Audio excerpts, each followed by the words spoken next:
नमस्कार बच्चों।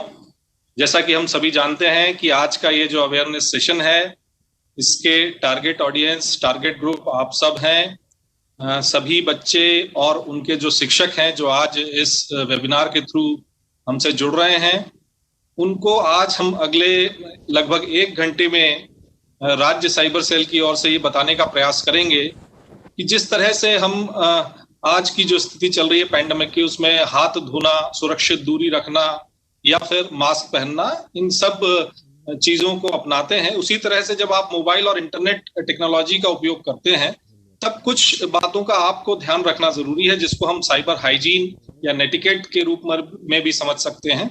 तो वही कुछ बातें मैं आज आपसे शेयर करूंगा। चूंकि हमारा टारगेट ग्रुप या आज इस वेबिनार में हमारे बच्चे, प्यारे प्यारे बच्चे जुड़े हैं, तो हमने अपने इस अवेयरनेस सेशन का लेवल भी बच्चों के हिसाब से रखा है और इसीलिए हम इस सेशन की शुरुआत कुछ अवेयरनेस वीडियो से करेंगे जो हम बच्चों को दिखाएंगे और उसके बाद हम अपनी बात कहेंगे।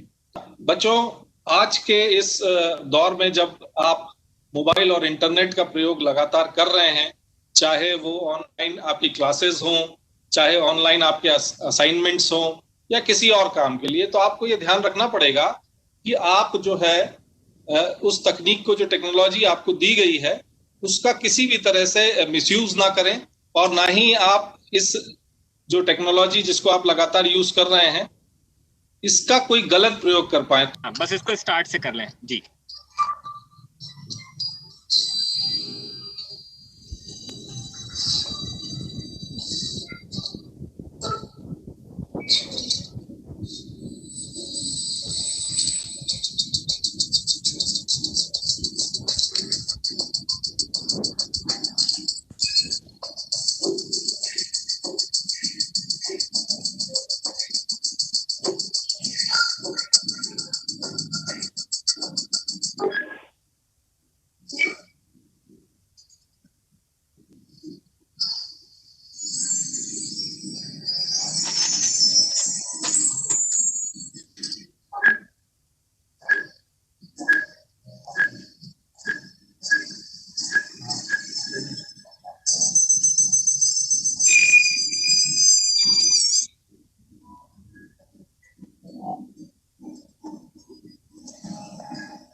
तो बच्चों, हमने देखा कि इस वीडियो के माध्यम से कि किस तरह से अनवांटेड लिंक्स को जब हम क्लिक कर लेते हैं, चाहे वो गेमिंग हो, चाहे किसी और प्लेटफॉर्म पे हम हो, तो अनवांटेड लिंक्स को आपको कतई क्लिक नहीं करना है। ये इस वीडियो का मैसेज था। नेक्स्ट वीडियो हम आपसे शेयर करते हैं।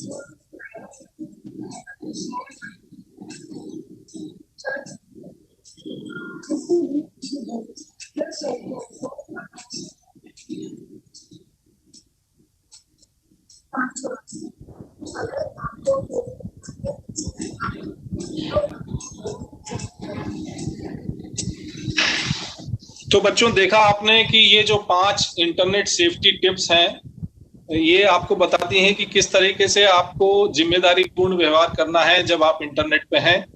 और इन्हीं छोटी छोटी बातों को अगर बच्चों आप प्रैक्टिस करेंगे तो आप पाएंगे कि आप किसी भी तरह के साइबर क्राइम से बच सकते हैं। और अब हम अपने अगले वीडियो पे जाते हैं।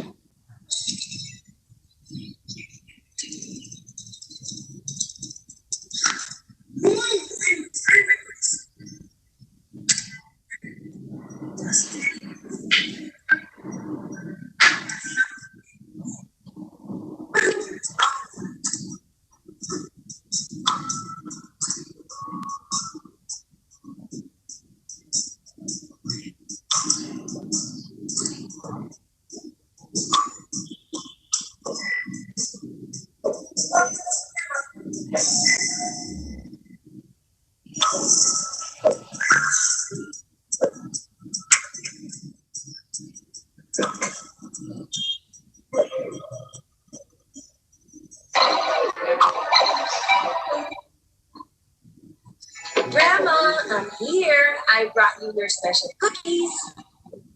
Grandma? Hey, sweetie. When you confirm someone as your Facebook friend, you invite them into your life. Confirm only people you know. Want to have lunch together? Maybe some other time.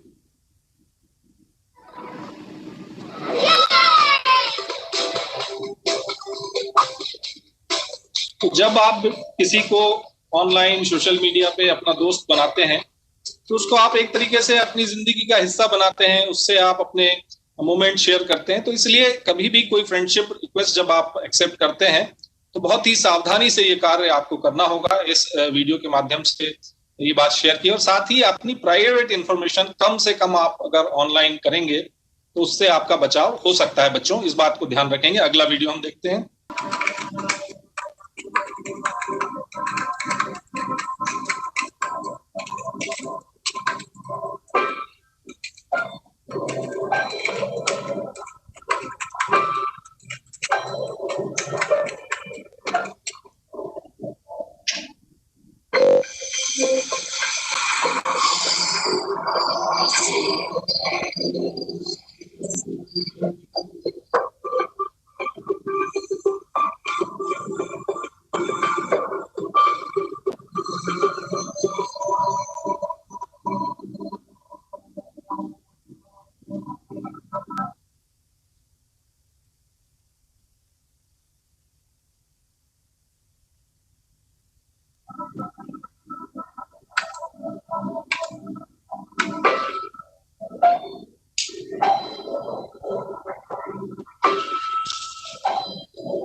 ठीक है, अब ये हमारे जो videos हैं, इसके पश्चात अब हम अपने प्रेजेंटेशन पे आ रहे हैं। लास्ट वीडियो जैसा आपने देखा, इसमें थिंक बिफोर यू पोस्ट हमने लिखा था। तो कोई भी चीज ऑनलाइन जब आप पोस्ट करते हैं तो इस बात का विशेष ध्यान रखिए कि क्या कंटेंट आप पोस्ट कर रहे हैं। इसको, चूंकि इसकी डिजिटल ट्रेल होती है, तो ये सभी लोग इस बात का ध्यान रखेंगे बच्चों कि आप जो भी चीज ऑनलाइन पोस्ट करते हैं उसको बड़ी जिम्मेदारी से और समझ बूझ कर उसको पोस्ट करिएगा, और इस तरह के अनवांटेड लोगों को मना करने में कोई दिक्कत नहीं। अब हम अपने मेन प्रेजेंटेशन पे आते हैं। अभिषेक जी, मेरा प्रेजेंटेशन विजिबल है फुल स्क्रीन? जी सर, बिल्कुल। ओके, चलो बच्चों,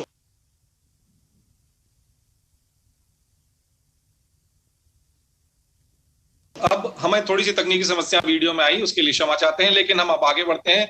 तो जो ये हमारा आज का अवेयरनेस सेशन है, ये बच्चों और किशोरों के लिए है कि हमारे पास जो टेक्नोलॉजी अवेलेबल है वो हमारे लिए क्या ऑनलाइन साइबर अपराधों के खतरे उत्पन्न कर रही है और उनसे हम कैसे बच सकते हैं। प्रैक्टिकली बच्चों आज हम आपको कोशिश करेंगे शेयर करने का, और जो टीचर्स ऑनलाइन है वो भी इस बात को समझेंगे और उससे कनेक्ट कर सकेंगे। सबसे पहले तो हमें ये जानना होगा कि साइबर क्राइम क्या है। सब आप ये समझेंगे कि साइबर क्राइम क्या है, तभी उससे बचाव की बात की जा सकती है।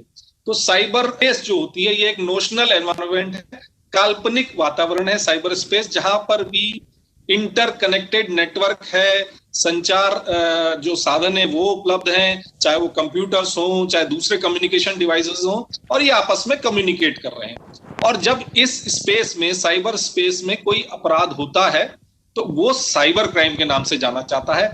हमारे देश में ये कौन सी एक्टिविटी अपराध की श्रेणी में आती है, इसका जो कानूनी ताना बाना है, जो लीगल फ्रेमवर्क है, वो आईटी एक्ट 2000 डिफाइन करता है। आईटी एक्ट मतलब इंफॉर्मेशन टेक्नोलॉजी एक्ट, सूचना प्रौद्योगिकी कानून जो है। इस सूचना प्रौद्योगिकी कानून में ये सब डिफाइंड है कि अगर आप फेक आइडेंटिटी बनाएंगे तो किस धारा के तहत अपराध है, आप अश्लीलता अगर प्रकाशित और प्रसारित करेंगे ऑनलाइन तो वो किस धारा के तहत अपराध है, चाइल्ड पोर्नोग्राफी किस धारा के तहत अपराध है और उसमें क्या सजा है।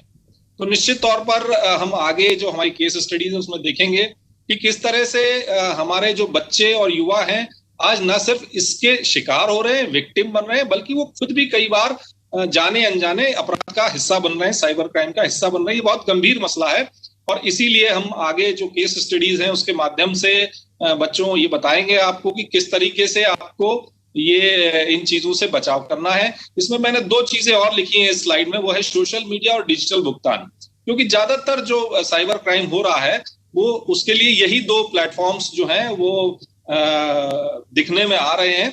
तो इसलिए सोशल मीडिया और डिजिटल भुगतान, इनकी जब हम आगे बात करेंगे तो आपको ये पता चलेगा कि किस तरीके से इनमें साइबर क्राइम्स हो रहे हैं। आज जो ट्रेंड है साइबर क्राइम्स की रिपोर्टिंग का, उसमें 60% जो ऑफेंस है, जनरल जो ट्रेंड है, वो फाइनेंशियल फ्रॉड्स हैं। फाइनेंशियल फ्रॉड्स में यानी आर्थिक अपराध में बात करें तो कार्ड फ्रॉड्स भी हैं। सोशल मीडिया के माध्यम से भी आज देख रहे होंगे कि लोगों के फेसबुक प्रोफाइल्स या दूसरे जो सोशल मीडिया प्रोफाइल्स हैं वो हैक किए जा रहे हैं, क्लोन किए जा रहे हैं और आपदा के नाम पर पैसे मांगे जाते हैं। इस तरह की भी घटनाएं लगातार इस पे चल रही हैं।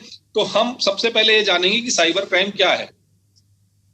ये कुछ चीजें हमने लिखी हैं जिससे आप इस बात से कनेक्ट कर सकते हैं बच्चों की कि कौन कौन सी चीजें मोटे तौर पर साइबर क्राइम की श्रेणी में आती है। मोबाइल फोन से किसी को अश्लील मैसेज करना अपराध है, बिल्कुल है, साइबर क्राइम की श्रेणी में है।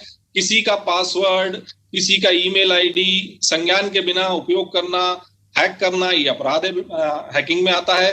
किसी और के नाम से किसी को इम्पर्सोनेट या प्रतिरूपण करते हुए किसी की फेक आईडी बनाना, ये सब अपराध में आता है। कई बार बच्चे जो हैं हमने देखा है जो दूसरे के नाम से फेक आईडीज, खासकर बच्चियों के नाम से कई फेक आईडीज बनती हैं और फिर बाद में पता चलता है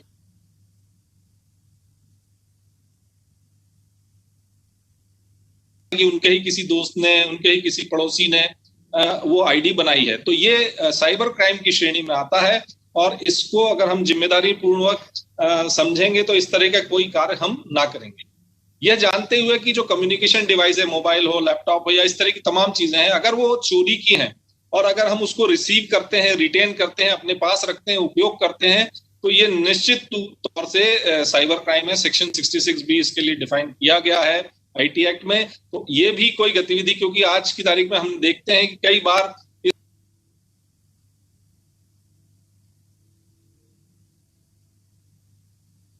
इस तरह की गतिविधि जाने अनजाने में युवाओं से हो जाती है, बच्चों से हो जाती है। तो इससे अपने आप को दूर रखेंगे।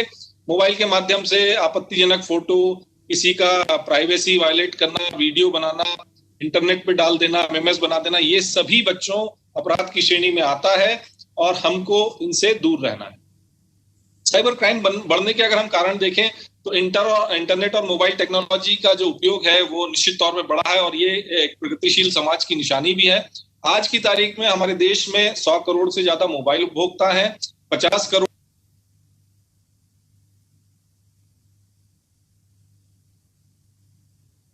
से ज्यादा ऐसे लोग हैं जो इंटरनेट का प्रयोग करते हैं। 40 करोड़ से ज्यादा सोशल मीडिया का यूज हमारे देश में लोग कर रहे हैं। 25 करोड़ से ज्यादा लोग अपने फोन पर इंटरनेट का इस्तेमाल कर रहे हैं। तो ऐसी स्थिति में जो आंकड़े मैंने आपको सुनाए, ऐसी स्थिति में निश्चित तौर पे जब इनका इस्तेमाल बढ़ा है तो इसका दुरुपयोग भी हो रहा है और वही दुरुपयोग जो है वो साइबर क्राइम, साइबर अपराध की श्रेणी में आता है, जिसे हमें समझना है, हमें उससे बचना है और स्वयं को भी उसमें शामिल नहीं करना है। बात इकोनॉमी के डिजिटाइजेशन की आई, जैसे मैंने कहा कि किसी भी प्रगतिशील समाज के लिए इसका भी बड़ा इंपॉर्टेंस है, ये होना भी जरूरी है। आज की तारीख में अधिकांश लोग, तमाम लोग डिजिटल करेंसी का यूज करते हैं। हमारे देश में डेबिट कार्ड की संख्या 90 करोड़ से ज्यादा है, क्रेडिट कार्ड की संख्या 4 करोड़ से ज्यादा है। तो ऐसी स्थिति में जब डिजिटल लेन देन हो रहा है तो इसके दुरुपयोग की भी संभावना बड़ी है और इसका भी इस कारण से भी साइबर क्राइम के आंकड़े कभी कभी हमको ज्यादा दिखाई देते हैं। सोशल मीडिया पर जो एज है, जिस एज पर बच्चों को आना चाहिए उस एज पे ना आके पहले आ जाते हैं, या फिर बच्चे या युवा जो है सोशल मीडिया पर कई बार गैर जिम्मेदार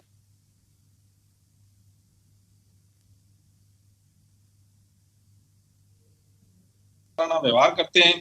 उसके चलते भी कई बार वो परेशानी का कारण बनता है उनके लिए और इसको भी बच्चों को निश्चित तौर पर ध्यान रखना पड़ेगा और इससे बचना पड़ेगा। चूंकि साइबर क्राइम एक ऐसा अपराध है जिसमें कि कोई फिजिकल कांटेक्ट नहीं होता, यानी ये वर्चुअल वर्ल्ड में हो रहा है अपराध, तो थोड़ा सा अपराधी की जो झिझक रहती है वो कम रहती है, इसीलिए साइबर क्राइम जो है उसमें वो इन्वॉल्व हो जाता है। तो ये भी एक कारण देखने में आया। और आखिरी बात है कि ये जो जनरेशन है, जिन बच्चों से आज हम इंटरेक्ट कर रहे हैं, ये सभी बच्चे जो हैं टेक्नोलॉजी को, तकनीक को बहुत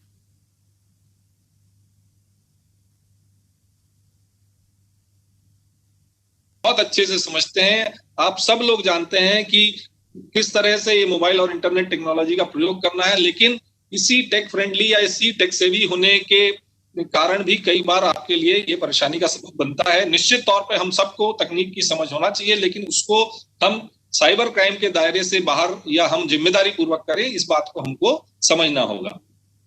किड्स या टीनेजर्स को प्रभावित करते हैं साइबर क्राइम, उस पे सबसे ज्यादा जो देखने में आ रहा है सोशल मीडिया में फेक प्रोफाइल्स बनते हैं, खासकर बच्चियों के, युवतियों के फेक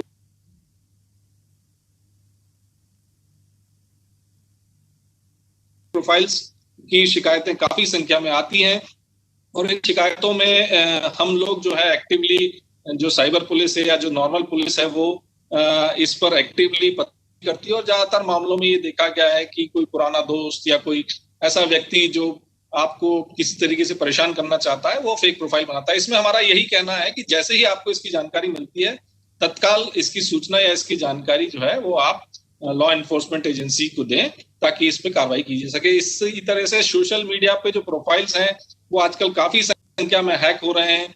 इसमें मैं एक बात कहना चाहूंगा कि जो सोशल मीडिया पे जैसे फेसबुक, इंस्टाग्राम पे आदि पे जो प्रोफाइल्स बनते हैं उसका जो पासवर्ड होता है उस पर आपको थोड़ा सा ध्यान देना जरूरी है, क्योंकि अधिकांश हमने देखा है कि अभी भी 1 2 3 4 5 6 या अपने फोन नंबर्स या ऐसा ही कुछ आपके परिवार से या आपसे जुड़ा हुआ चीज को आप पासवर्ड के रूप में रखते हैं, जो कि काफी आसान हो जाता है सोशल इंजीनियरिंग के माध्यम से जानना, और फिर आपका प्रोफाइल हैक हो जाता है। इसी में जो सबसे ज्यादा एक और घटना हो रही है वो है व्हाट्सएप हैक होने की। तो व्हाट्सएप दो तरीके से हैक हो सकता है।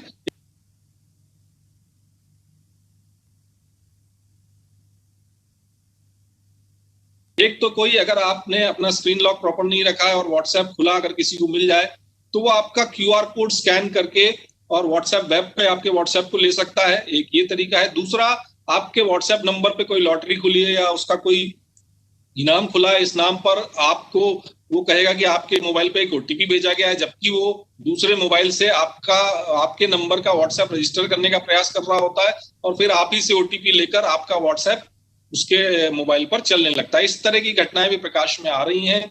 बच्चों, आपको बहुत ध्यान रखना पड़ेगा।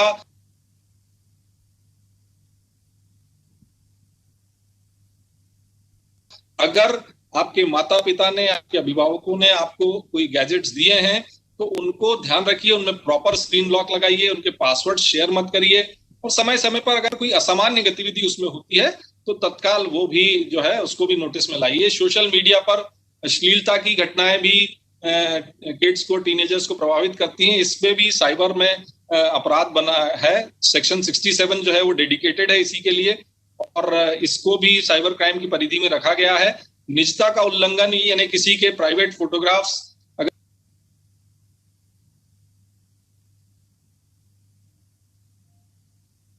अगर कोई लेता है, प्राइवेट पार्ट्स के फोटोग्राफ्स भी लेता है, तो ये इसका भी सेक्शन 66E में इसको वायलेशन ऑफ प्राइवेसी माना गया है। इसके लिए भी प्रावधान है, इसमें सजा का प्रावधान है।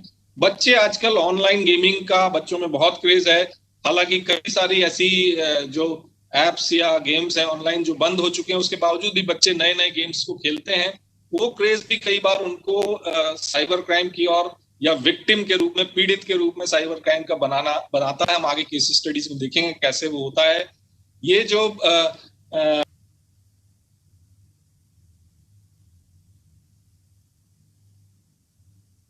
महंगे गैजेट्स हैं, ये आपके लिए स्टेटस सिंबल्स हो गए हैं। साइबर बुलिंग चलती है, हम किसी भी बच्चे को जो किसी एक फील्ड में कमजोर होता है उसको तंग करते हैं ऑनलाइन, ये भी एक चीज चल रही है। फ्रेंड्स और फॉलोअर्स का बढ़ना या स्टेटस सिंबल बन गया है बच्चों के बीच में, युवाओं के बीच में, इससे भी बच्चों आपको बचना होगा। डेबिट कार्ड और क्रेडिट कार्ड, आजकल काफी सारे बच्चे जो हैं वो डेबिट कार्ड, उनके माता पिता ने एड ऑन डेबिट कार्ड हो या और तरह का कार्ड हो वो उनको दिया हुआ है, तो उसके इस्तेमाल को लेकर भी सजग रहना पड़ेगा। शिक्षकों को भी मैं ये बात बताना चाहूंगा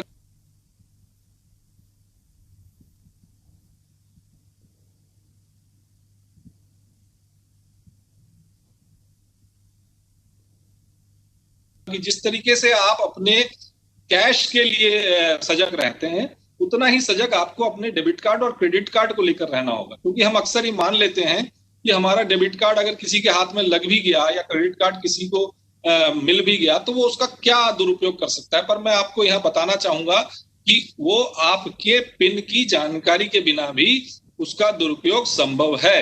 कई ऐसी वेबसाइट्स हैं, कई इंटरनेशनल वेबसाइट्स हैं जहां बिना ओटीपी के इनका दुरुपयोग संभव है।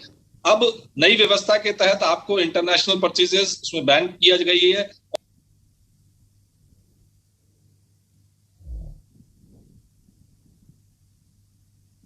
और भी कई सारी सुविधाएं या कई सारे हमारी प्रिकॉशंस उसमें लाए गए हैं, तो उसको भी आपको ध्यान में रखना पड़ेगा। ई वॉलेट्स, यूपीआई, इनको लेकर भी कई सारी चीजें सामने आ रही हैं, जिसमें ई वॉलेट का पिन को जो है वो शेयर हो गया, या यूपीआई की कोई आपको पे एक्सेप्ट करने की एक लिंक आई, उसको आपने क्लिक कर दिया और आपके खाते से पैसे चले गए।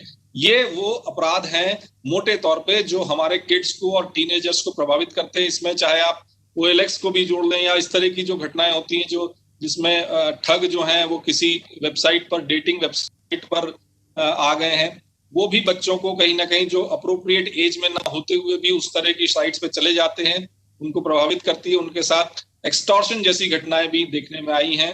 तो कृपया बच्चे इस बात को लेकर सावधान रहें कि वो एज अप्रोप्रिएट प्लेटफॉर्म पर ही अपने आप को रजिस्टर कराएं, इस बात का ध्यान रखें। ये 3 विषय हैं जो खासकर किड्स को, टीनेजर्स को प्रभावित करते हैं: साइबर ग्रूमिंग, साइबर बुलिंग और साइबर गेमिंग। सबसे पहले बात करते हैं साइबर ग्रूमिंग की। साइबर ग्रूमिंग जो है वो कोई एडल्ट जो है, वयस्क व्यक्ति जो है, वो बच्चों से दोस्ती करने का प्रयास करता है। चाहे तो वो अपने आप को बच्चों को इमोशनली बच्चों से अटैच करने की कोशिश करता है, चाहे वो अपनी पहचान छुपाते हुए बच्चों से दोस्ती करता है। फिर उनको हम जो साइबर क्राइम की भाषा है उसमें प्रेडेटर या पीडोफाइल्स उनको कहते हैं, और फिर बच्चों से वो सेक्सुअल फेवर्स या बच्चों को और डराना और दूसरे एक्सप्लॉयटेशन के जो चीजें होती हैं उसमें इन्वॉल्व करने का प्रयास करता है। तो बच्चों, आपको ये ध्यान रखना है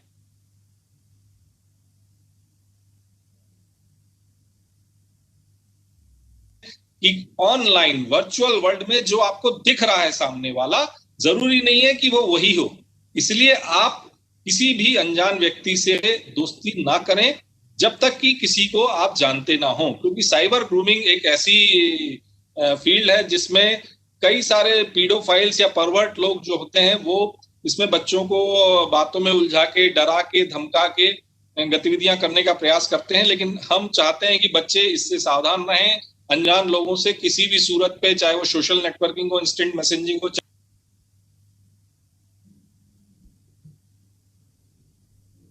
चैट रूम्स हो, उनकी बातों में ना आए। और एक आवश्यक बात जो बच्चों को समझनी पड़ेगी कि आपके अभिभावक, आपके माता पिता और आपके शिक्षक, ये आपके सबसे अच्छे दोस्त हैं।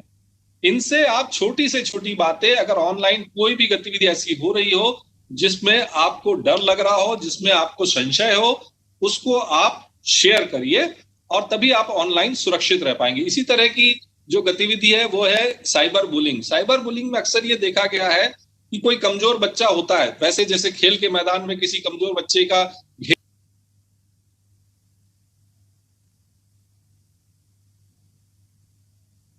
घेर के कुछ बच्चे हंसी मजाक उड़ाते हैं, उसी तरह की ये गतिविधि ऑनलाइन होती है जिसमें किसी को ईमेल पे, वेबसाइट पे, ऑनलाइन फोरम पे उसको रिपीटेडली जो है किसी बच्चे को उसको बुली किया जाता है और धमकाया जाता है, धौंस दी जाती है या उसका उपहास किया जाता है।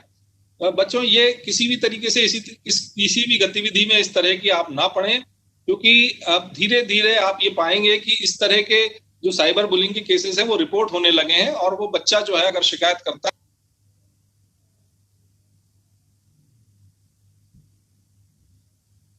है तो वैधानिक कार्रवाई का प्रावधान इसमें होता है।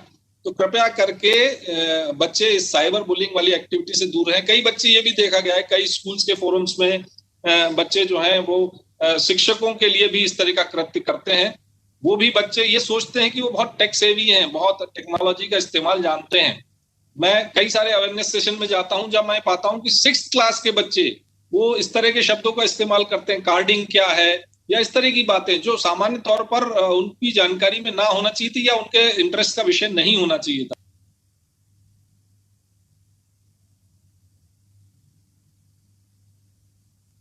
फिर जब पूछा जाता है तो बोलते हैं कि हमने YouTube आदि से सीखा है। बच्चों, आप चाहे कोई भी टेक्नोलॉजी सीख लें, अगर वो विधि सम्मत नहीं है, लीगल नहीं है, कानूनी रूप से सही नहीं है, तो आपको उस गतिविधि से दूर रहना है। और जैसा मैंने पहले भी कहा कि यदि आप पीड़ित हैं तो घबराएं नहीं, अपने माता पिता में कन्फाइड करें, माता पिता को बताएं, शिक्षकों को बताएं, ताकि वो बात सही जगह तक पहुंच सके और अगर आपके विरुद्ध कोई गतिविधि हो रही है उसको रोक सकें। ये एक बहुत बड़ा विषय उभर के आया है, ऑनलाइन गेमिंग। हम देख रहे हैं कि बच्चे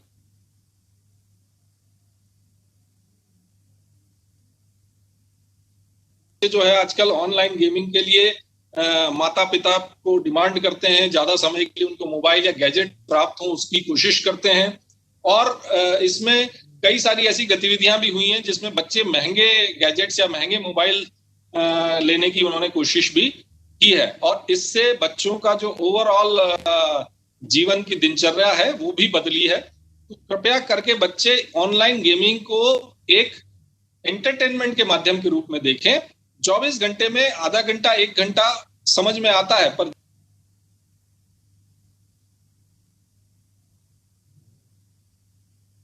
जिस तरह से बच्चे उसका उपयोग कर रहे हैं, आगे केस स्टडीज में हम दिखाएंगे, वो बिल्कुल भी उपयुक्त नहीं है। क्योंकि आपका फोकस जो है वो शिक्षा पे होना चाहिए, पढ़ाई पे होना चाहिए। ये आपके एंटरटेनमेंट का एक माध्यम हो सकता है, पर पाया ये गया है कि कई बच्चे इसमें एडिक्शन के लेवल तक चले जाते हैं और इस तरह के ऑनलाइन गेमिंग में इन्वॉल्व होकर कई सारी ऐसी गतिविधियां करते हैं जो अपराध की श्रेणी में आ जाती है।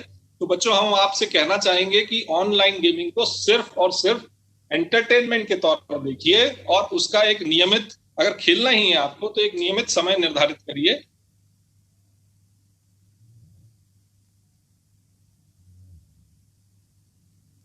ताकि आप एडिक्शन के लेवल पर ना जाएं। टीनेजर्स जो हैं वो सोशल मीडिया का इस्तेमाल करते हैं। काफी सारे ऐसे प्लेटफॉर्म्स हैं सोशल मीडिया को जिनको वो बड़ी एक्टिवली इन्वॉल्व रहते हैं। उनको सोशल मीडिया के सुरक्षित इस्तेमाल के लिए कुछ टिप्स हम देना चाहेंगे। हालांकि आज की जनरेशन जो है वो काफी टेक सेवी है, फिर भी हम बताना चाहेंगे क्योंकि छोटी छोटी गलतियां उनको जो है कई बार विक्टिम बना रही हैं। मल्टी फैक्टर ऑथेंटिकेशन या 2 फैक्टर ऑथेंटिकेशन, जिसमें आप email ID, password, user name, password के साथ साथ अपना मोबाइल पे एक ओटीपी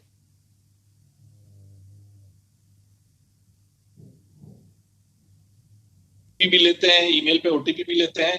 वो ऑथेंटिकेशन अगर आप कर देंगे सोशल मीडिया के लिए तो इस लेवल की सुरक्षा आपको मिल जाती है। जितने भी सोशल मीडिया प्लेटफॉर्म्स हैं वो एक उपयुक्त उम्र बताते हैं कि इस उम्र से कम का बच्चा उस प्लेटफॉर्म पर नहीं आना चाहिए। फिर भी कई बार बच्चे उसको फेक करने का प्रयास करते हैं और इसमें काफी वो गौरव महसूस करते हैं कि किस तरीके से वो उस प्लेटफॉर्म पर कम उम्र होते भी आ गए।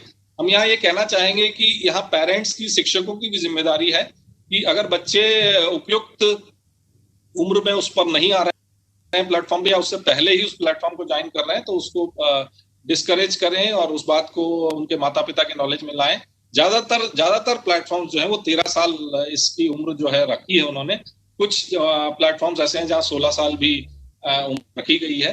साथ में फोटो लॉक एक सुविधा है जिसमें आप अपना फोटो जो है वो लॉक कर सकते हैं ऑनलाइन, ताकि कोई दूसरा उसको कॉपी ना कर ले। जो आजकल फेक प्रोफाइल्स बन रहे हैं उसमें आपका फोटो ही लिया जाता है और उसी से वो प्रोफाइल बनाया जाता है। तो इस बात को आप फोटो लॉक का भी उपयोग करें। व्यक्तिगत जानकारी जो है अपनी कम से कम, जैसा हमने एक वीडियो में देखा था जिसमें वो बच्ची जो है अपनी व्यक्तिगत जानकारी बताती है और वो जो ठग है या जो बदमाश है वो उस व्यक्तिगत जानकारी के आधार पर उसका दुरुपयोग करता है। इसलिए व्यक्तिगत जानकारी, पर्सनल फोटो, वीडियो अगर शेयर करना भी है तो आपकी प्राइवेसी सेटिंग्स परफेक्ट होना चाहिए।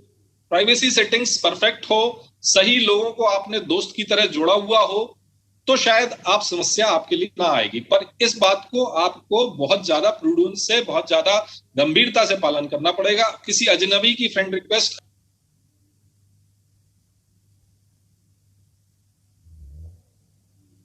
एक्सेप्ट ना करें, ये तो थंब रूल है।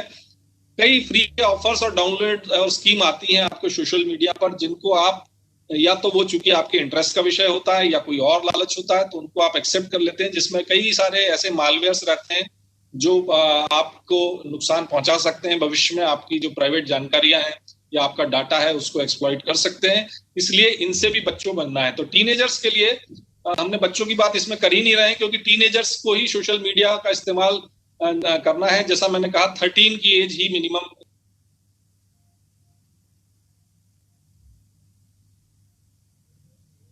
इसमें सभी मैंडेट करते हैं, तो उसका पालन हमको करना चाहिए। अब मैं आता हूं केस स्टडीज पे। चूंकि समय की कमी थी तो मैंने कुछ चुनिंदा केस स्टडीज ही आपके सामने रख रहा हूं।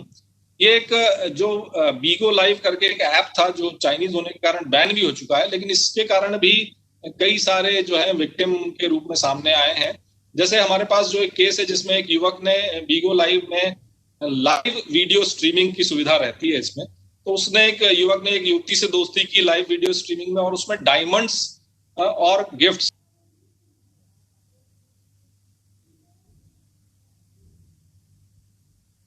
दी जाती हैं। उसके लिए उसने लगभग 1.5 से 2 लाख रुपए अपने सगे संबंधियों से लेकर और खर्च कर डाले, और इसके बावजूद भी जब उसको और पैसे की जरूरत पड़ी तो उसी ऐप पर उस युवती के मौजूद एक दोस्त ने उसको कहा कि ये साइट्स हैं, ये ऐप्स हैं जिनसे आप स्मॉल लोन्स ले सकते हैं 2,000 से 7,000 तक। तो उस बच्चे ने, उस युवक ने 42 ऐसे ऐप से छोटे छोटे लोन, जो जिनकी टोटल कीमत जो है वो 1 लाख से ज्यादा थी, वो लोन्स लिए, और आज की तारीख में उनके परिवार को जिन से वो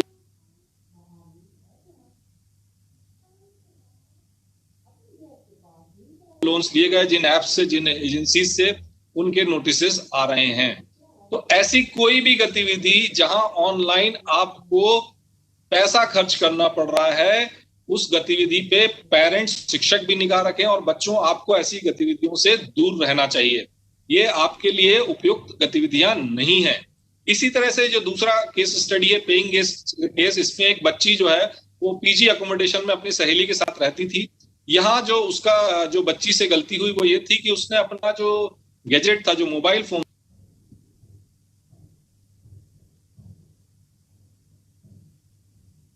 था, वो वॉशरूम जाते समय अपना सोशल मीडिया अकाउंट खुला रख के और फोन चालू करके चली गई। उसकी जो पेइंग पीजी में जो उसकी सहेली रहती थी, उसने उसके प्राइवेट फोटोग्राफ्स और भी इस तरह के कई सारे फोटोग्राफ उस मोबाइल हैंडसेट से अपने हैंडसेट में ट्रांसफर कर लिए, और बाद में इस बच्ची को, जिसके मोबाइल से वो ट्रांसफर किए गए, उसको एक्सटॉर्शन की ईमेल पे पैसे मांगने की उसको धमकियां आने लगी, और उसके कुछ फोटोग्राफ्स उसको भेजे जाने लगे। बाद में जब केस साइबर सेल के पास आया, इन्वेस्टिगेट किया, तो पाया कि उसकी खुद की जो सहेली थी उसी ने एक और मित्र के साथ मिलकर इस तरह की गतिविधि की थी। तो इसमें हम जो कहना चाहते हैं बात वो ये है कि आपको कभी भी अपना फोन जो है या अपना लैपटॉप वो है अटेंडेड, ओपन या सोशल मीडिया अकाउंट आपने लॉग आउट नहीं किया, ऐसी अवस्था में नहीं छोड़ना चाहिए। आपकी छोटी सी असावधानी जो है वो आपके लिए परेशानी का सबब बन सकती है।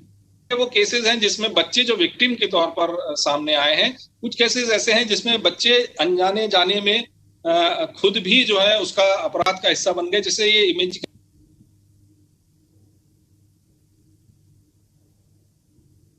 का केस है, 10वीं क्लास की एक बच्ची थी जिसको पुणे इमेजिका पिकनिक पे जाना था, और उसके पिता ने उसको मना कर दिया कि वो उस पिकनिक के जो 39,000 रुपए वो नहीं दे सकते। उस बच्चे ने अपने ई वॉलेट पे पिता के कार्ड से पैसा ट्रांसफर किया, ओटीपी पिता के मोबाइल पे आया। जैसा हम सभी जानते हैं कि माता पिता के मोबाइल का जो स्क्रीन लॉक है वो बच्चे प्रयास करते हैं कि उनकी जानकारी में रहे, तो उस ओटीपी को बच्ची ने वहां देख कर डिलीट किया। इस तरह की गतिविधि करी बच्ची ने, और बाद में जब उसके पिता ने उस पैसे जाने की रिपोर्ट साइबर सेल में की और इन्वेस्टिगेशन हुआ, तब पाया कि वो बच्ची जो है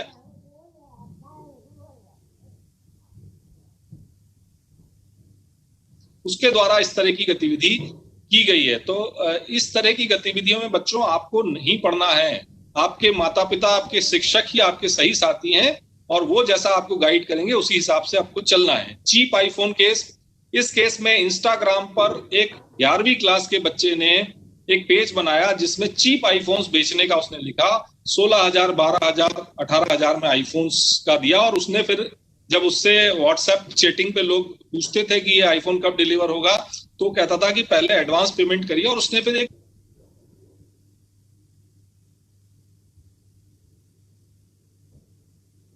बैंक अकाउंट भी खुलवा लिया था उस बच्चे ने। और उस अकाउंट में जब हमने उस बच्चे तक पुलिस पहुंची, तब तक वो 1 लाख रुपए से ज्यादा के उसमें पेमेंट्स पा चुका था आईफोन की डिलीवरी के एवज में, जबकि उसके पास ना कोई आईफोन था ना कोई डिलीवरी थी। तो ये वो चीज है जो हम आपसे कहते हैं कि सोशल मीडिया पर जो इस तरह की चीजें चलती हैं, जहां आपको ये लालच आता है, आपको वो चीज भी चाहिए, बहुत सस्ती भी दिख रही है, तो कृपया करके उसको ऑथेंटिकेट कर लें। इस तरह की चीजें नहीं तो आपको परेशानी का सबब बन पाएंगी। ये परेशानी का सबब उस बच्चे के लिए भी बनी,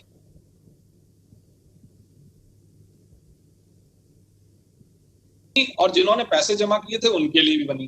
तो कोई भी ऐसी गतिविधि जो ऑनलाइन चलती है, जो आपको लुभाती बहुत है, वो जरूरी नहीं कि जेन्युइन हो, उस पर आपको ध्यान रखना है। ये जो पबजी केस जो आखिरी मैंने केस स्टडी में लिखा है, इसमें कई सारी हमारी शिकायतें आई हैं। हालांकि आज वो बैन हो गया है, लेकिन इसमें लगातार शिकायतें आती रही।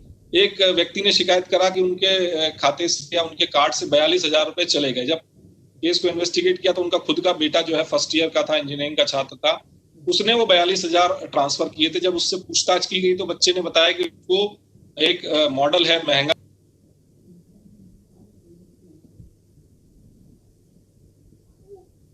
फोन का, वो खरीदना था। तो उससे पूछा कि यही मॉडल क्यों, तो उसने कहा उस पर पबजी बहुत अच्छे से लोड होता है, इतना जीबी उस पर रैम है। ये सब बातें जो हैं ये बच्चों को आकर्षित करती है और उसके लिए वो अपराध की हद तक जा रहे हैं।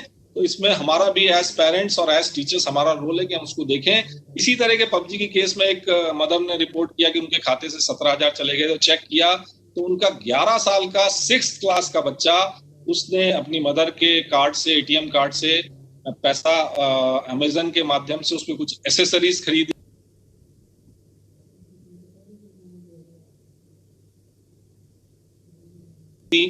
पबजी में एसेसरीज की जरूरत पड़ती है नेक्स्ट लेवल पे जाने के लिए, उसने वो एसेसरीज खरीदी। और जब बच्चे से उसकी काउंसलिंग की गई तो ये पाया गया कि वो दिन में 6 घंटे से ज्यादा इस गेम को खेलता है और वो एडिक्टेड था। ये सब खतरे के संकेत हैं। इन सब बातों को हमको नोटिस करना चाहिए, क्योंकि हमारे बच्चे के स्वास्थ्य पे न सिर्फ इससे असर पड़ेगा बल्कि बच्चों को भी स्वयं समझना पड़ेगा कि ये आपका ध्येय नहीं है। आपका ध्येय है अच्छी शिक्षा प्राप्त करके अच्छा कैरियर बनाना। लेकिन अगर आप ऑनलाइन गेमिंग के एडिक्ट हो जाएंगे, उसमें उलझ जाएंगे, ज्यादा समय उसको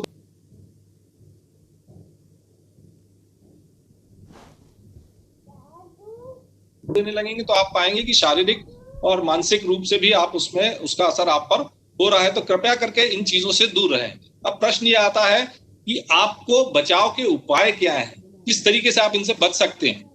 तो ये मोटी मोटी बातें हैं, सुनने में बहुत एकेडमिक लगेंगी बच्चों, लेकिन इन बातों को अगर प्रैक्टिस करेंगे आप तो पाएंगे कि ये आपको सब तरह के साइबर क्राइम से बचा सकती है। किसी भी अनजान और ईमेल और मैसेज को ना खोलें, उसमें मैलवेयर हो सकता है, वो आपका डाटा चुरा सकता है। किसी भी अनजान व्यक्ति से मोबाइल इंटरनेट पर मित्रता ना करें। मैं ये कहता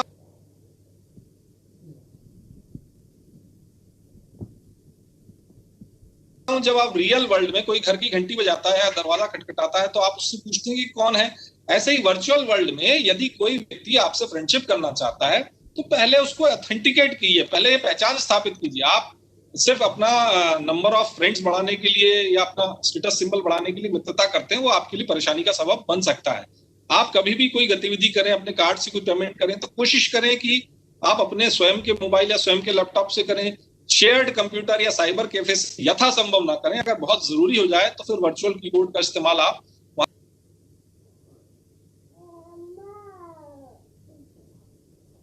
करेंगे तो बेहतर होगा। Strong passwords, antivirus, anti malware, anti spyware, हम ये सोचते हैं कि हमारा जो मोबाइल फोन है वो तो सुरक्षित है। पीसी पे तो हम antivirus, anti malware, anti spyware load करते हैं, लेकिन मैंने पाया है कि अधिकांश लोगों ने मोबाइल पर कोई भी प्रोटेक्शन नहीं लिया। जबकि आज की तारीख में हम अपने मोबाइल से ही सारे पेमेंट्स कर रहे हैं, मोबाइल से सारी एक्टिविटी कर रहे हैं, तो हमको अपने मोबाइल को भी सुरक्षित करना पड़ेगा। अगर आप अपना मोबाइल कंप्यूटर किसी शेयर करते हैं, जो बच्चे हॉस्टल्स में रहते हैं वो शेयर करते हैं, अगर शेयर करते हैं तो अपनी उपस्थिति में करें शेयर, क्योंकि कई सारी ऐसी गतिविधि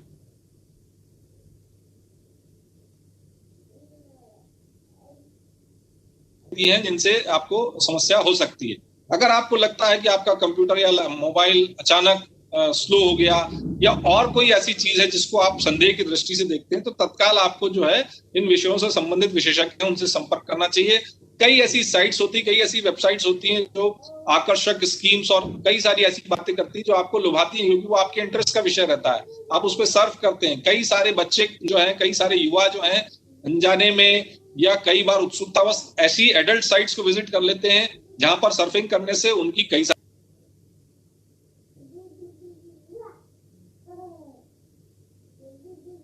जानकारियां कंप्रोमाइज हो जाती है और बाद में कोई उनको उसी नाम पर अगर धमकाता है या कुछ गलत मैसेज करता है तो वो उनके लिए परेशानी का सबब बनता है। मैं एक बात और कहना चाहूंगा कि यदि कुछ हो भी जाता है तो बच्चों को घबराना नहीं है, उनको अपने माता पिता अथवा शिक्षक से सबसे पहले शेयर करना है। सोशल नेटवर्किंग में आप देखिए, अगर आपकी प्राइवेसी सेटिंग सुदृढ़ है, यदि आपने सिर्फ उन्हीं लोगों के बीच में अपनी चीजें शेयर कर रहे हैं जिनको आप जानते हैं, ठोस रूप से जानते हैं तो कोई समस्या नहीं। लेकिन अगर आपने अनजान लोगों को अपने ग्रुप में रखा हुआ है जो कि आपकी जानकारियों का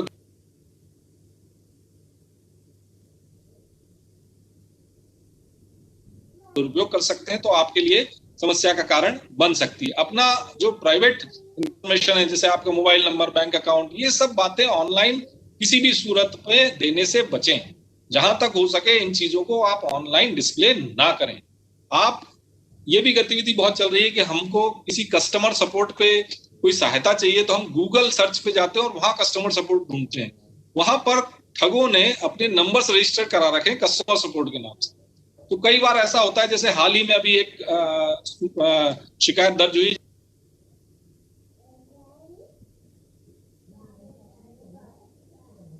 जिसमें टाटा स्काई रिचार्ज के कस्टमर सपोर्ट को उसने फोन किया और फिर उसने ऐसी गतिविधि उसको कराई जिससे लगभग 10 लाख रुपए का नुकसान उसको हुआ, उस युवक को हुआ।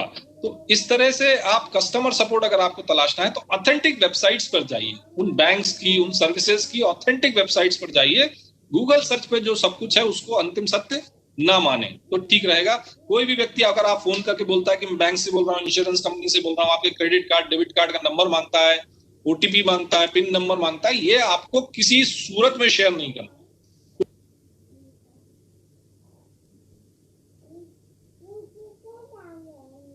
क्योंकि ऐसी घटनाएं अभी भी चल रही, तमाम अवेयरनेस सेशंस के बावजूद भी आज भी ये ठग जो है ये किसी भी बहाने से आपका कार्ड ब्लॉक होगा या जो भी बहाना वो करते हैं उससे आपके कार्ड की डिटेल ले लेते हैं, फिर आप ही से आपका ओटीपी पूछ के आपके साथ अपराध करते हैं। यहाँ मैं एक बात और कहना चाहूंगा कि जरूरी नहीं है कि आपका ओटीपी शेयर हो, कार्ड नंबर शेयर हो तो ही आपके साथ घटना हो। कई ऐसी घटनाएं हुई हैं जिसमें कि उपभोक्ता ने कहा है कि मैंने ना तो अपना कार्ड नंबर शेयर किया ना अपना ओटीपी शेयर किया, फिर भी मेरे कार्ड से पैसे चले गए। इसको हम अनसिक्योर ट्रांजैक्शन बोलते हैं।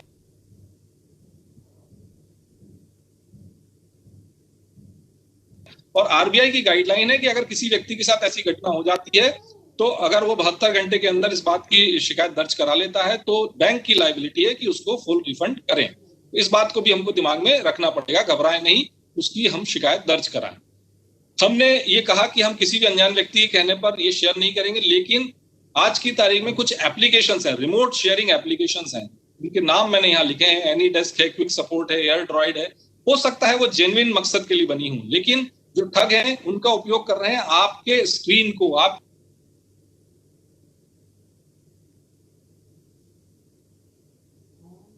के कंटेंट को, जो आपके गैजेट में कंटेंट है उसको शेयर करने के लिए उसका उपयोग दुरुपयोग कर रहे हैं। तो इसलिए अगर कोई फोन करके आपसे कहता है कि एनीडेस्क एप्लीकेशन डाउनलोड कर लीजिए या क्विक सपोर्ट या एयर ड्रॉइड, तो इस तरह की एप्लीकेशन किसी के कहने पर किसी भी सूरत में आपको डाउनलोड नहीं करना है, अन्यथा आप अपराध के शिकार हो सकते हैं। अगर आपके साथ कोई साइबर अपराध हो गया तो भी आपको घबराना नहीं है, इसकी जानकारी तत्काल अपने माता पिता को दें, शिक्षकों को दें और पुलिस से संपर्क करें।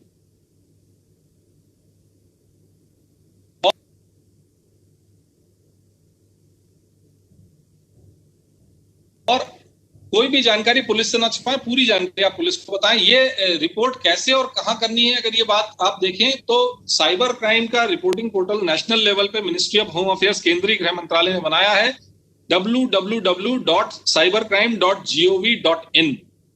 ये शुरुआत में तो चाइल्ड सेक्स अब्यूज मटेरियल और दूसरे पर्पसेस के लिए बनाया गया था, पर अब सभी प्रकार के साइबर क्राइम इसमें रिपोर्ट किए जा सकते हैं।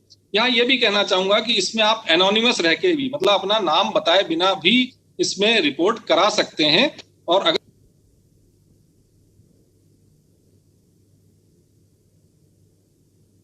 आप अपना नाम बताना चाहें तो ट्रैकिंग की भी सुविधा इसमें है। उसके अलावा भोपाल, इंदौर, उज्जैन, जबलपुर, ग्वालियर, ये जो हमारे साइबर सेल के रीजनल सेंटर्स हैं, यहाँ के भी संपर्क के मैंने पते इसमें दिए हैं, जिसके माध्यम से आप अपने इलाके की रिपोर्ट कर सकते हैं। कुछ और जो नेशनल लेवल के जो हमारे पॉक्सो एक्ट में प्रावधान है उसके लिए भी कुछ वेबसाइट्स हैं जिसमें कि बच्चे या युवा जो है वो रिपोर्ट कर सकते हैं। एक आखिरी बात और कहना चाहूंगा कि कहाँ रिपोर्ट करें तो मैंने बता दिया, कैसे रिपोर्ट करें तो कैसे में 2 श्रेणी में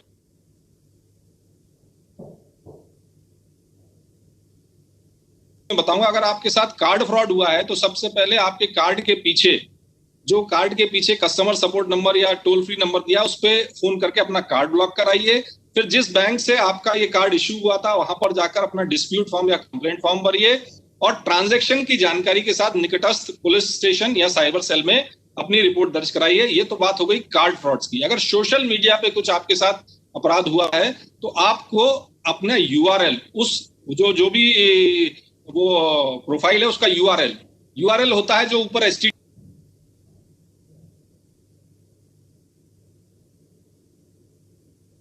HTTPS लिखा रहता है, वेबसाइट एड्रेस जो रहता है वो बार में ऊपर रहता है, उसको आप लेके आएंगे साइबर सेल। साथ ही एक स्नैपशॉट उस प्रोफाइल का या कोई गतिविधि जिसको आप दर्शाना चाहते हैं उसका भी स्नैपशॉट आप लेके आएंगे तो पुलिस आपकी रिपोर्ट अच्छे से दर्ज कर पाएगी।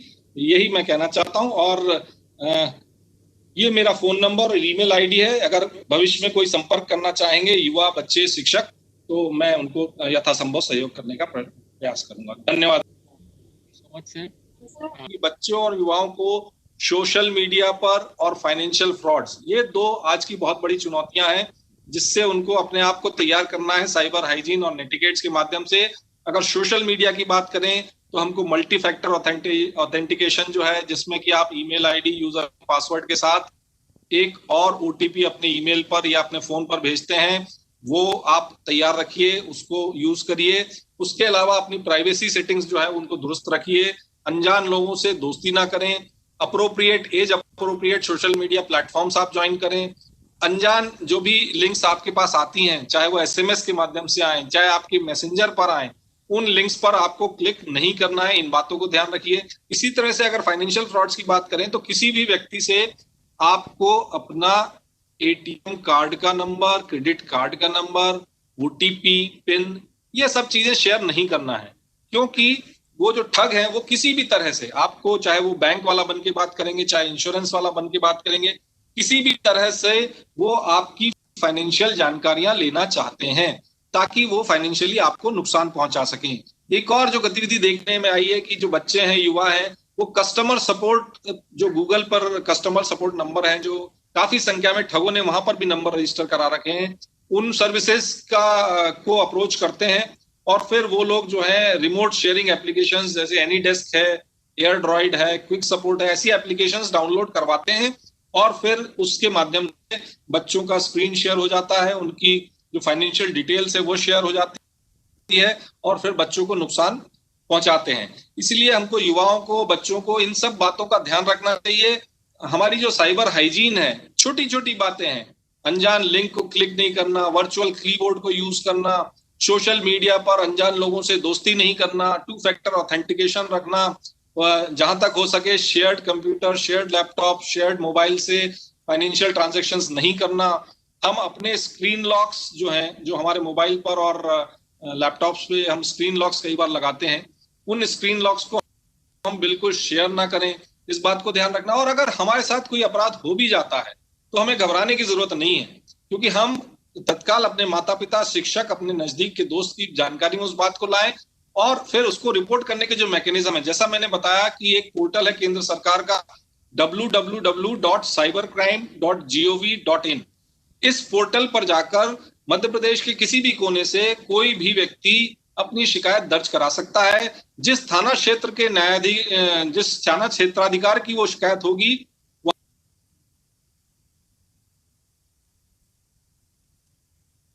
वहां पर वो शिकायत पहुंचेगी और उसका पुलिस संज्ञान लेगी। इसीलिए इसी तरह की जो साइबर सेल्स बनी है, जोनल साइबर सेल्स हमारी जो बनी है, उनके संपर्क में भी आप आ सकते हैं, उनसे भी आप सलाह ले सकते हैं। खासकर युवतियों के लिए एक बात कहना चाहूंगा, अगर आपका कोई फेक प्रोफाइल बन जाता है, कोई अनजान व्यक्ति आपको ऑनलाइन स्टॉकिंग कर रहा है, ऑनलाइन स्टॉकिंग भी अपराध है। ऑनलाइन स्टॉकिंग मतलब कोई व्यक्ति आपको बार बार रिक्वेस्ट भेज रहा है, बार बार उसको मना करने के बावजूद भी आपको ऑनलाइन परेशान कर रहा है, तो आप, हमारा जो आईपीसी में सेक्शन 354D है, उसके तहत इसको अपराध की श्रेणी में रखा गया है और आप इसकी तत्काल जो है सूचना दें। बच्चे और युवतियां खासकर बातों को छुपा के रखने की कोशिश करते हैं, वो अपने माता पिता से, अपने शिक्षकों से उसको शेयर करें। अगर आप शेयर करेंगे तो आप ये पाएंगे कि निश्चित तौर पर आपकी परेशानी हल होगी। अगर शेयर नहीं करेंगे तो उसके हौसले, जो भी व्यक्ति है, चाहे वो स्टॉकर हो, चाहे इस तरह का कोई ठग हो, उसके हौसले बढ़ते जाते हैं और वो फिर जो है आपको और ज्यादा परेशान करता है। इसलिए बेहतर ऑप्शन जो आपके पास है वो ये है कि आप इसकी शिकायत दर्ज कराएं। तो सभी युवाओं, बच्चों, शिक्षकों को मैं शुभकामनाएं देता हूं। धन्यवाद। जय हिंद।